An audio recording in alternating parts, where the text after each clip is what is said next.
They laughed at the poor mechanic, but he was a billionaire testing hearts. In the humming belly of Lagos Island, where kike horns screeched like defiant birds, and the smell of burning rubber mixed with fried akara from roadside vendors, a man named Chijioke Nwosu labored beneath the blistering sun. His fingers were always caked in grease, his shirt perpetually stained with oil, and his boots had long forgotten what the original leather looked like. Passers-by often wrinkled their noses when walking by his open garage, and yet there was something oddly noble in the way he held a spanner, something deliberate in the way he wiped sweat from his brow and examined each engine like it carried a soul worth saving. No one cared to know his name, at least not truly.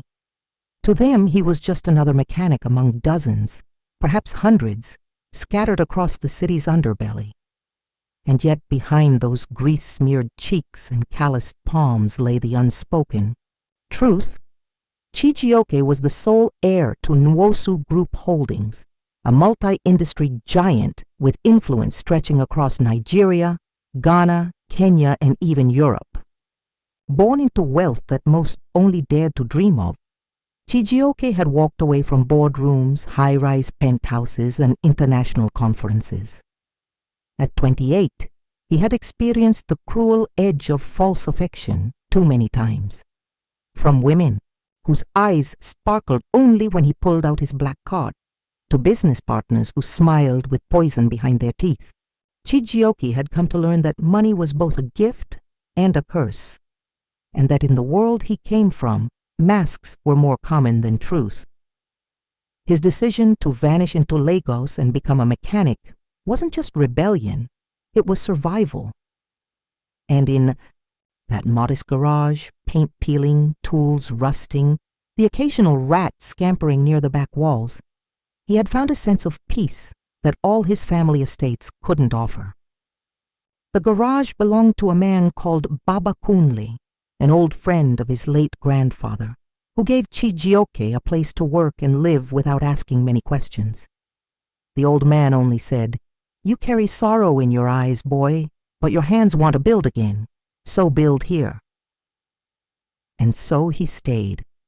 Every day he woke before dawn, bathed with cold water from a rusted bucket, tied his coveralls, and got to work. He fixed everything, from dented bumpers to dead batteries and gearboxes that sounded like crying goats.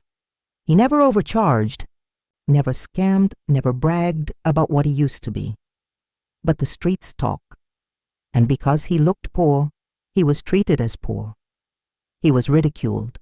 The kids from the nearby university laughed at him as they passed by in their borrowed luxury. "Homo mechanic," they'd sneer. "You no fit even fix your destiny." But he just smiled. He had learned that silence was a sharp blade against ignorance. The daughters of the rich, especially a girl named Teniola, would toss their weaves and scoff when they saw him. She once threw her empty yogurt bottle into his garage, laughing, "At least it's good for something dirty." Her friends, Kwame and Zubaida, joined her in the mockery. They didn't know that Chijioke could buy their father's companies 10 times over. But that was the point. He didn't want to be known. He wanted to see who treated him with respect when they thought he had nothing. It wasn't easy. At night, when he returned to the small iron bed in the back of the garage, he would lie staring at the cracked ceiling, sometimes listening to the city's lullaby, the distant hum of generators, the barking dogs, the cries of hawkers selling gala or suya. Sometimes he missed the taste of wine aged beyond his years, the feel of silk sheets, the private pool his family once had. But mostly, he missed love, the kind that wasn't bought, wasn't paraded on social media, didn't come with hashtags or filters. He remembered the woman who'd once promised to love him even if he lost everything, only to vanish when rumors swirled that he was being disinherited. That betrayal had burned something deep in him. Now he trusted no one easily. He watched. He waited. He worked. His world was engines and silence, bolts and thoughts. Occasionally, an elderly customer would pat his shoulder and say, "You sabi this work well. You get sense." And those were the moments he cherished, more than any corporate award or expensive yacht party. He began writing in a small, black notebook he kept under his bed. Thoughts, observations, quotes from overheard conversations. He planned to write a book one day about dignity, about value beyond appearance, about how a man is not what he owns but what he gives, what he fixes, what he loves, and yet, despite his contentment, some days cracked him open. Days when it rained so hard that the garage flooded and he had to stand on tires to keep his things dry. Days when customers refused to pay. Days when Zubaida poured water on his dog and laughed with her friends, saying, "Even your pet is as dirty as you." Chijioke didn't lash out. He tightened his wrench and focused on the next carburetor. He had learned from his father, a wise and silent man, that dignity isn't shown in how loud you speak, but in how well you endure. He carried that lesson like armor. Most people would never believe that this humble, oil-stained man had once dined with senators, sat beside oil tycoons, giving keynote speeches in Zurich. But he no longer cared for applause. He cared for truth. And still no one saw it. He was invisible in plain sight. And that, ironically, gave him the clearest view of everyone else. When people think you're nothing, they show you everything. He saw Teniola flirt with married men. Saw Kwame pretend he was rich but borrow money from his driver. Saw Zubaida mistreat waiters like they were beneath her feet. He saw it all, and quietly he wrote it down. But not to take revenge. No, Chijioke had no interest in petty games. He was waiting for one thing: love, real love. A woman who would sit with him on a rainy day in the garage and talk about dreams, not brands. A woman who would not recoil at the smell of grease, who would not ask what car he drove or what his surname could buy. He prayed quietly each night for peace, for patience, for someone who could see the man behind the oil.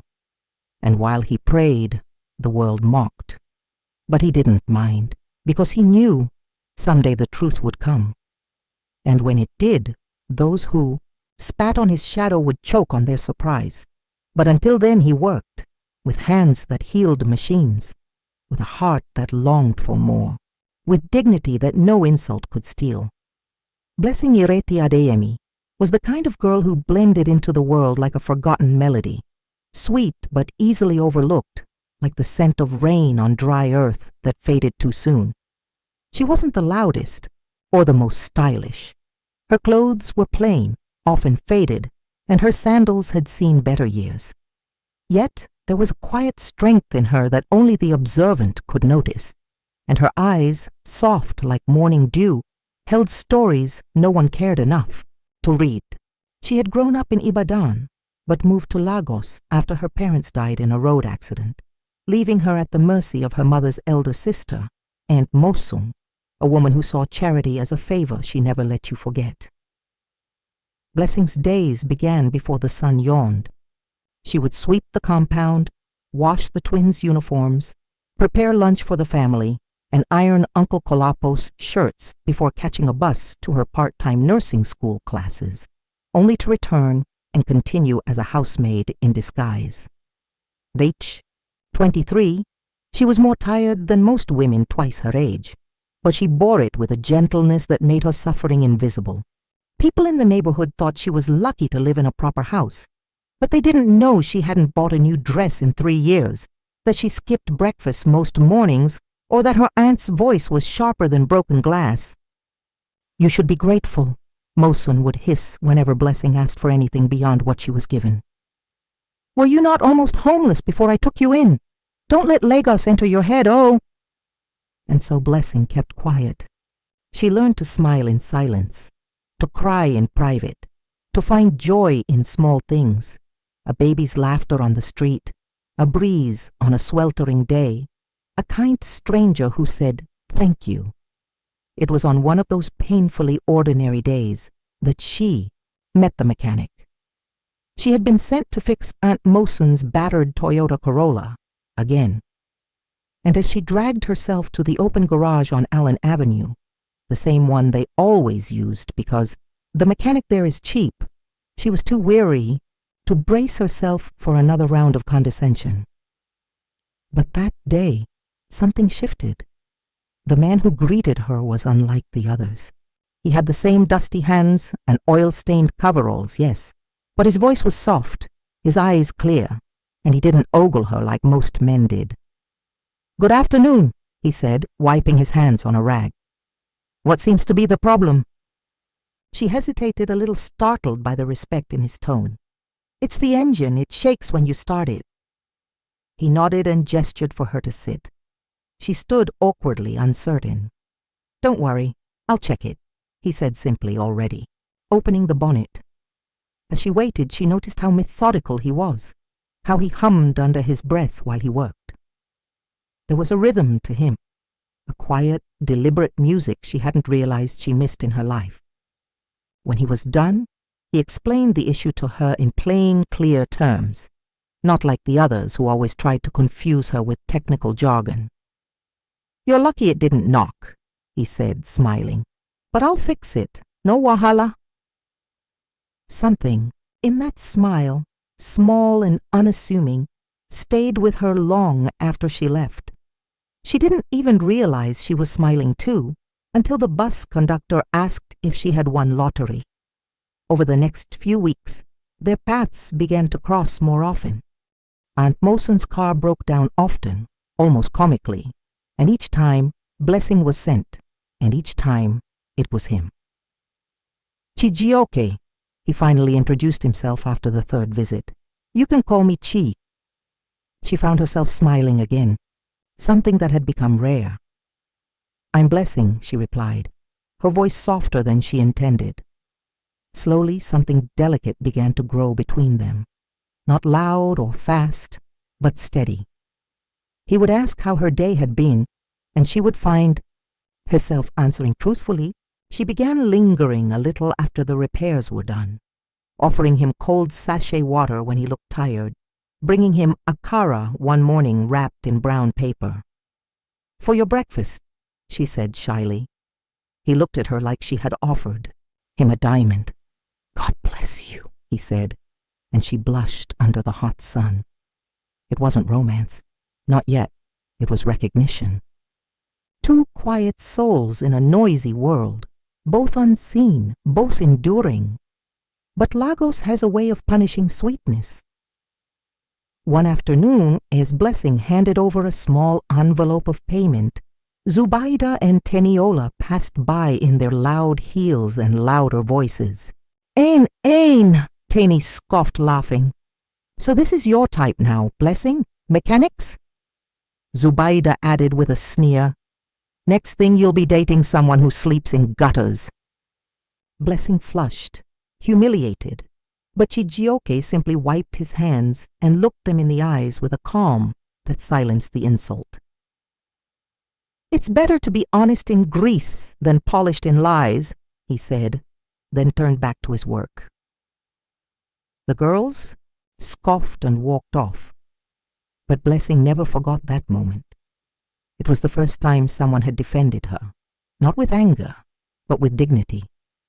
After that, she began visiting the garage, not just when the car failed, but when her spirit did.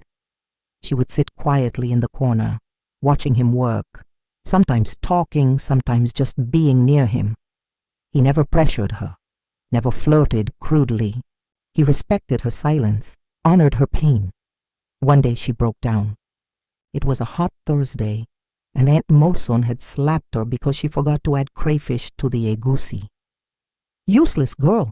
You eat my food, wear my clothes, and you can't even cook well," she had screamed.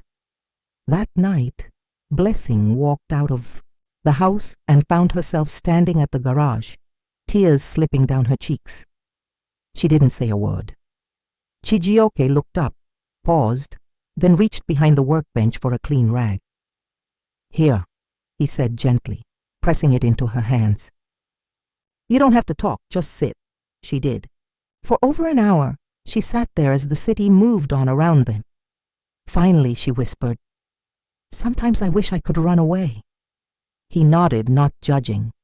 "You deserve better," he said. "But you have to believe that too." She looked at him then, really looked at him, and for the first time she wondered, who is this man really? He was too kind for his world, too articulate. His hands bore the marks of labor, yes, but his soul was sculpted by something deeper. The next week, she brought him a notebook. "To write your thoughts," she said. "You look like someone who thinks too much." He smiled, deeply touched. "No one has ever given me something that wasn't a transaction," he admitted. "Thank you." That moment changed something between them. And yet, the more their connection deepened, the more cruel the world became. Aunt Mosen found out. Blessing had been visiting the garage without permission and beat her with the flat side of a broom. "Shameless girl! So you're chasing men now? You want to disgrace me? You think mechanic is husband material?" The next day, Blessing wore a scarf to hide the bruise on her forehead. Chijioke noticed but didn't press her. He simply handed her a mango, peeled and chilled. "For your headache," he said. She bit into it and smiled through her pain. But something in Chijioke had shifted. He felt fury, deep, ancestral fury, for the injustice she endured. And though he was still hiding who he was, he began to make plans. He called a friend from his old world discreetly and arranged for a scholarship fund in Blessing's name. "Don't let her know it's from me," he instructed. "Just let her believe she earned it." The friend agreed. And so, quietly, like seeds beneath the soil, the truth began to grow. Blessing began receiving letters from the nursing board. Her application had been reviewed. Her fees were waived. Her name was now registered for the next professional exams. She cried that night, thinking it was divine favor. Chijioke just smiled in his bed, eyes closed, whispering a thank you to the heavens. He didn't need credit. He just needed her to rise. Because in her rise, he found purpose.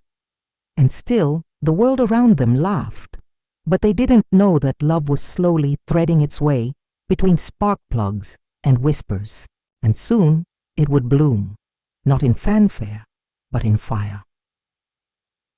The rains came early that week, drenching the city in a sudden flood that left Danfoss stranded, umbrellas turned inside out, and the streets thick with mud and motion, but beneath the overcast sky and the dull throb of Lagos life, something far more turbulent brewed within Chijioke Namdi-Obi, something he had kept buried for years under layers of grease, grime, and deliberate anonymity. For months now, he had lived as a mechanic in this noisy corner of Allen Avenue, hands blackened by oil, surrounded by the clang of spanners and the clatter of engines. But it wasn't the work that wearied him. It was the lie. Chijioke was no ordinary man, and this garage was never meant to be a permanent stop. He was the only son of Chief Christopher Obi, billionaire magnate, real estate kingpin, and one-time presidential advisor, a man who built empires with steel and silence, and whose word shook boardrooms from Abuja to Dubai. But after his father's sudden death from a heart attack, Chijioke had done something no one expected. He vanished. At the height of his inheritance, when lawyers were scrambling to transfer assets and the media was frothing with questions, he withdrew, walked out of his mansion in Banana Island, traded his designer suits for coveralls, and found refuge where no one would look for him, among the common men. Not out of rebellion, but out of hunger, a yearning to know if he could ever be loved without his last name. His previous relationships had been glittering disasters, models who smiled in public but rolled their eyes in private, gold diggers who whispered promises while memorizing his account numbers, and fake friends who clung like vines to his fame. And so he came here, stripped of power, living in a one-room, face me, I face you in Agege, eating akara from street vendors, queuing for water like everyone else, and working 12 hours a day, fixing battered engines for people who never imagined they were being served by a man worth billions. It was hard at first. His back ached, his fingers blistered. The stench of gasoline followed him into his dreams. But over time, he found peace in the simplicity, in earning respect not from wealth, but from honesty. Still, even in that peace, he knew it couldn't last forever. And now, it was Blessing who complicated the silence. The girl with tired eyes and gentle courage, who brought him akara in the morning and thought his kindness was rare, not rehearsed. He had never met anyone like her. She had no idea who he was, and for the first time in his life, that made him feel seen. Her laughter, when it came, was fragile but pure. Her presence softened the rough garage air, and every time she looked at him like he was enough, just as he was, he felt something tighten in his chest, something terrifying and wonderful. But love built on lies was doomed, and he feared the day she would find out. He had been delaying the truth, terrified that it would break the fragile bridge between them. But the truth had a way of surfacing. It started with a slip. One rainy evening, as he helped her carry her broken fan home after it sparked and nearly set the curtain ablaze, they had taken shelter in a small buka near her street. She was laughing at his wet trousers, and he, forgetting himself, had used a word. Investment yield. She paused, frowning. You know about investments? She asked. I thought you didn't go to school. Chijioke froze, then smiled. Mechanic no be illiterate na. I read small things online. But her eyes didn't move away. You speak like someone who's been to board meetings. He laughed it off, but the seed was planted. The second slip came when a client with a Range Rover arrived at the garage and recognized him. Chi? The man said in disbelief. Jesus! Chijioke, Obi? You're alive? Chijioke's face turned to stone. You're mistaken, he said coldly.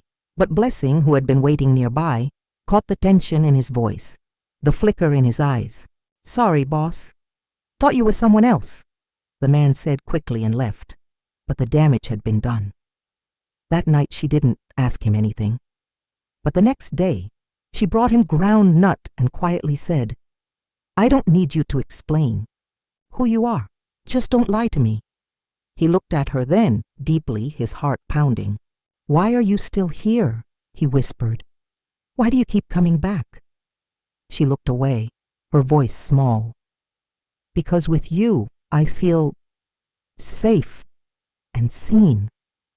I don't get that anywhere else. That was the night he decided she deserved the truth. Not through whispers, not from someone else, from him. But just as he was preparing to tell her, the city did what it does best. It interfered. Zubaida and Teniola, unable to stand Blessing's growing joy, began digging. They followed Chijioke one night and saw him entering a private compound in Lekki, not in coveralls, but in a suit, sleek and black, sliding out of a Lexus SUV that looked brand new. So Mechanic is just a cover? Tenny whispered, recording, on her phone. Yee! The plot thickens! They didn't wait. The next morning, their group chat exploded with screenshots, speculation, and gossip. Blessing is dating a fraud! Oh! He's hiding from someone. Or maybe he's married. Within hours, whispers turned to jeers. At nursing school, Blessing felt the stares, the giggles behind her back. One girl boldly asked her, So how much is your mechanic paying you to lie low with him? She was confused, then furious, then wounded. That evening she stormed into the garage, her eyes ablaze with betrayal. "Who are you?" she demanded. Chijioke, caught between a carburetor and a confession, looked at her in silence. "I want the truth," she said, voice shaking. "Are you a fraud? Are you married? Are you even who you say you are?" He sighed, dropped the tool, and stood. "No, I'm not who I say I am," he said simply. Her face crumpled. "Then, why? Why the lie?" He stepped closer. "Because I needed to know if someone could love me without the money, without the name, without the noise. And then I met you, and you were different. You saw me." Tears welled in her eyes. "But I didn't see you, Chi. You didn't let me." He nodded, accepting her pain. "I know, and I'm sorry. I should have told you. But the lie became a comfort, and I was afraid of losing you." She looked away, breath trembling. "So what now? What do you want from me?" "Nothing," he said softly, "except your forgiveness and a chance. Not as Chijioke Obi, billionaire. Just Chi, the man who loves you." The word hung between them like thunder. Love, real, unmasked, raw. She didn't answer. She turned and walked away, her slippers slapping the wet ground, her heart a storm. That night he didn't sleep. He sat in the garage long after everyone left, staring at the notebook she had given him, the one where he had written only her name, again and again. And the next morning, when he opened the garage, she wasn't there, nor the next. Days passed. Rumors exploded. Some said she'd quit school, others said she'd left Lagos entirely. And then, one Friday morning, as the harmattan breeze returned, with a dry chill, she appeared. Quiet, hesitant, holding the same notebook. She didn't speak, just handed it to him. He opened it. Inside was one line: "I still see you." His breath caught. She looked at him, eyes shining. "Next time, tell me everything, even the messy parts." And just like that, the fog lifted. Not entirely, but enough. Enough to hope again. Enough to rebuild. This time with no masks, no lies, only truth and love. The sun had returned to the city, not in the timid shimmer of morning haze, but in the bold golden blaze that made Lagos roads glitter and metal roofs sweat, and with it came clarity, like the light had finally found a way to slip through the cracks in people's doubt and illuminate what had always been hidden. At the small garage on Allen Avenue, the one surrounded by Okada horns and pepper soup joints, things began to shift, quietly at first, like a drumbeat from afar growing louder with each day. It started when Chijioke didn't hide anymore. He no longer ducked into corners or flinched when someone mentioned his surname. He stood tall, still wearing the same oil-stained overalls, still fixing cars, still greeting vulcanizers and apprentices with the same casual warmth, but something about his posture had changed, something in his eyes that made even the most hardened skeptics pause. And then came the visitors, black-tinted SUVs pulling up to the edge of the street, men in suits stepping out, journalists trying to peek over fences, bankers arriving with briefcases, distant relatives bearing fake smiles. But Chijioke remained, the same, waving them away when they came with offers, refusing interviews, telling anyone who would listen, "This garage gave me something money never could, peace." But it was Blessing's presence that made the change real. She had forgiven him not just with words, but with presence, with silence beside him as he worked, with laughter over suya shared at dusk, with the little things that made the wounds between them scar over instead of bleed again. People watched them now, not with mockery, but curiosity. The same girls who once giggled behind Blessing's back now watched with envy and hesitant admiration. The same men who insulted Chijioke for being just a mechanic now greeted him. With 2 hands and wide eyes, Zubaida and Teniola kept their distance, their gossip silenced by the weight of their shame. And though Blessing never said a word to them, her joy was revenge enough. One Saturday morning, in the middle of tuning a crankshaft, Chijioke pulled her aside, his hands still greasy, and asked quietly, "Will you come with me?" She frowned. "Where?" "Home," he said, "the real one." It took her a moment, but she nodded. That afternoon, he drove her to Banana Island in a modest Toyota Corolla, not the Range Rover he had inherited, not the sleek rides parked in his father's garage. He didn't want to impress her. He just wanted her to know him. The estate guard recognized him immediately, bowed, and opened the gate. Inside, the mansion still stood, 3 stories of glass and marble, with fountains and a driveway wide enough to host a wedding, but the house felt cold. Too big, too silent. "This was my prison," he said softly. "Even with all the wealth, I never felt human in here." She didn't speak, just took his hand. Inside, he showed her the study, where his father once held court with politicians, the wine cellar, the rooftop garden, the private library. She moved through it all like a visitor in a forgotten museum, until they reached his old room, still untouched. On the bedside table was a framed photo of a younger chijioke in a graduation gown, standing beside a tall, serious man with the same intense eyes. "My father wanted me to be his replica," he said. "I wanted to be anything else." She sat on the bed, hands clasped. "Do you miss him?" He paused. "I do, and I don't. He loved me in his own way, but he never saw me. Not really." Then she looked up. "And do you see yourself now?" He smiled slowly. "I think I'm starting to." Over the next few weeks, they began building a new rhythm. He still worked at the garage, not because he needed the money, but because he needed the meaning. He used his wealth quietly, helping apprentices pay school fees, upgrading the garage tools, buying a new generator that didn't groan like a dying man. No one questioned it anymore. They knew, and they respected him all the more for it. Blessing finished her nursing program and began volunteering at a small clinic nearby. The kids loved her. Mothers trusted her.